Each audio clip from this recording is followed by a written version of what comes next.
Society will tell you at large, as Nigerian is concerned, that if you don't know the Kuti generation, then it looks like you are not even in Nigeria. There's something that prompts me to want to talk about the family and the generation of the Kutis. And the reason why I have to address it is because when I make a video about Christianity, when I talked about the Yahoo boys, I said how the Yahoo boys should be arrested, let the EFCC go after the Yahoo boys, but they cannot go after the Yahoo boys without going to the churches. The EFCC had to address all the pastors. Pastors need to start paying tax. Most churches need to be banned. Some churches need to be removed back to the Europe country where they came from.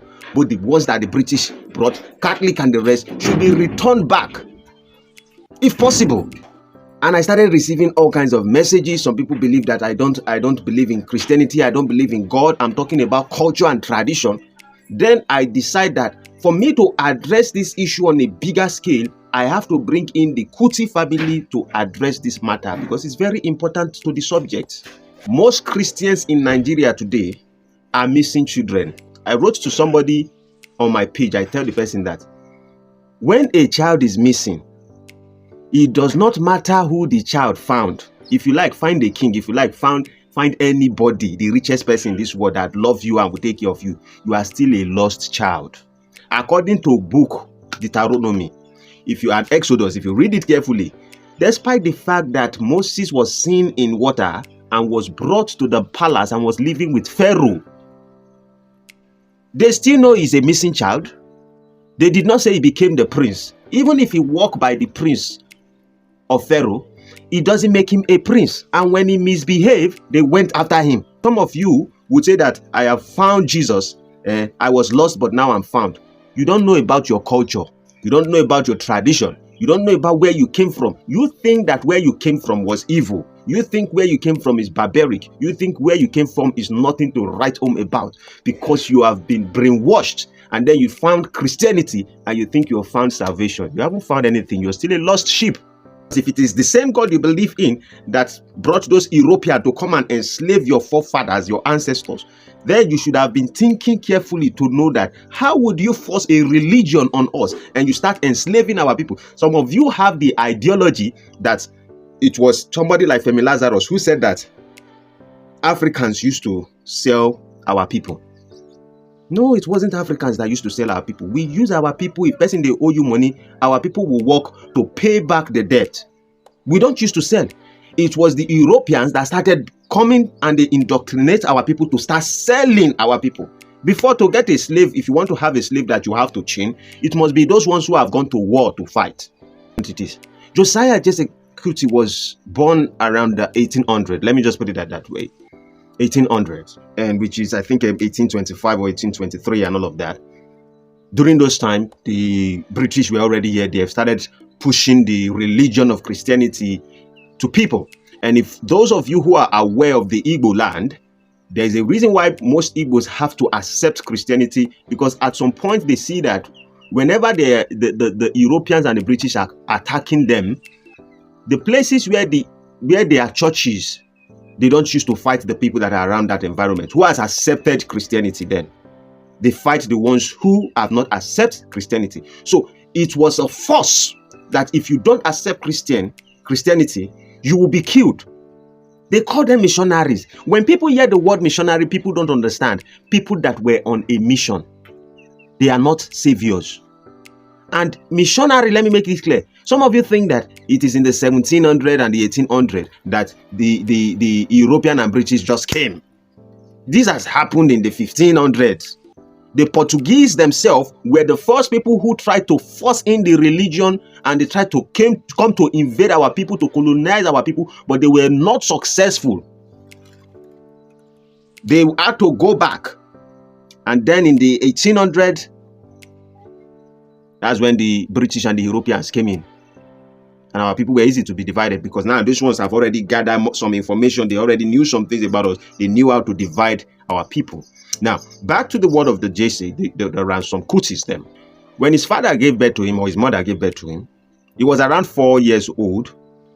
The mother insisted of Josiah Kuti, or Josiah Jesse, sorry, The mother insisted that he has to become a Christian. When your men have been removed from the house, the women would concur to the authority that exists at that time. So she took her child to be going to church. Not quite long after a period of time, the Josiah Kuti's father, Josiah Jesse, his father died. So the mother began to let her child to go to school, go to church and all of that. They were doing all those indoctrination. This person tends to be gifted. In fact, after he finished the school, he became a teacher and he was teaching. But because of his calling, music don't dey Kuti generation, it dey inside their blood. Because of that, he started writing songs. And if you go to many churches, when you hear a lot of hymns in the Yoruba land, most hymns are written by Josiah Jesse. I wouldn't say most, I would say some or few are written by Josiah Jesse Kuti. I'm just trying to cut this story very short. He started doing things that suit the agenda of the British. In fact, in the 1900s, he was already going to the British. They've already brought him there. That is where he started doing the record of his music. To the fact that in 1900s, which is, I can't really specify the dates right off my head, he died, but he already has children like Fela Kuti, Fela, he has, I think about 6 children or so. It is funny that despite the fact that this man has accepted the religion of Christianity, Josiah Jesse, Fela saw, after reading history carefully, he saw that this thing that my father believed in, there's something wrong about it. I was talking to somebody yesterday. The person was telling me that Christianity is good is because the bad eggs are mixed with the good ones. My brother, let me tell you something. Let me make it very clear. When bad egg mixed with good egg, bad egg spoils the good egg. Have you ever seen somebody who has a combined bad egg and they put good egg there and the good egg heal all the bad egg? It is bad eggs that spoil good eggs. So we can't be giving these analogies by thinking that churches are going to become good that because of their certain bad pastors. Bad pastors has influenced the good pastors. The bad pastors drive Range Rover. Some of them have private jets. We know them. You have churches here, acres of land and all of that. But when Nigerians are hungry, how many of them really did give away? Like, let's take care of our people. Because they've spent a lot of money on themselves. And it's about them. Because that is what the ideology of Christianity has brought to mankind. This is the reason why Fela had to remove his way on how he perceived people, on how he perceived the Europeans, on how he perceived the British, despite the fact that he has already become a citizen there. He had to come back to his motherland to correct the errors that has been done, and it's opening the eyes of people through music again. Activism.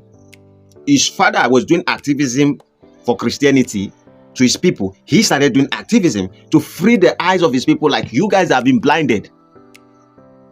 And I will say this very well. Fela is the real Jesus.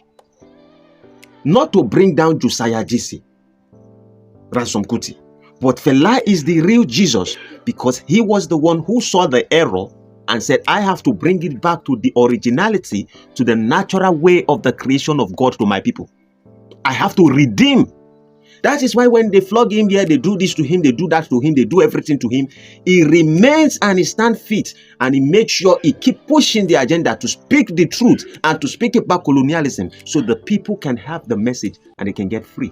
How many Christians today know about their culture and traditions? I have not even asked people to change.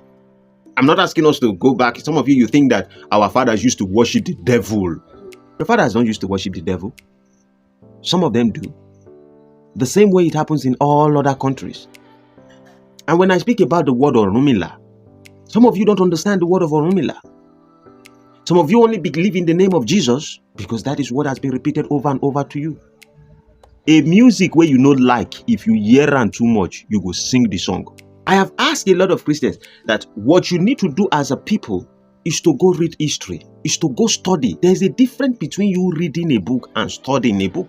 When you study history carefully, you would understand that what you believe in as a Christian is not good for you. I'm not saying there are no exceptions to the rules, but not be the same bad people where we talk say we be. Not be the same bad people we be. Now that the religion is almost everywhere. Are we not still bad? But the difference is that the pastors, the leaders, has been so corrupt. They don't see sin has entered into them. I don't call it sin, I call it unrighteousness. I call it the mentality of the Europeans, because the mentality of the Europeans is to be master, to be a master, not to commune with you, but to be a master so certain people will worship you. That is how all the pastors have become. Majority of them in Nigeria.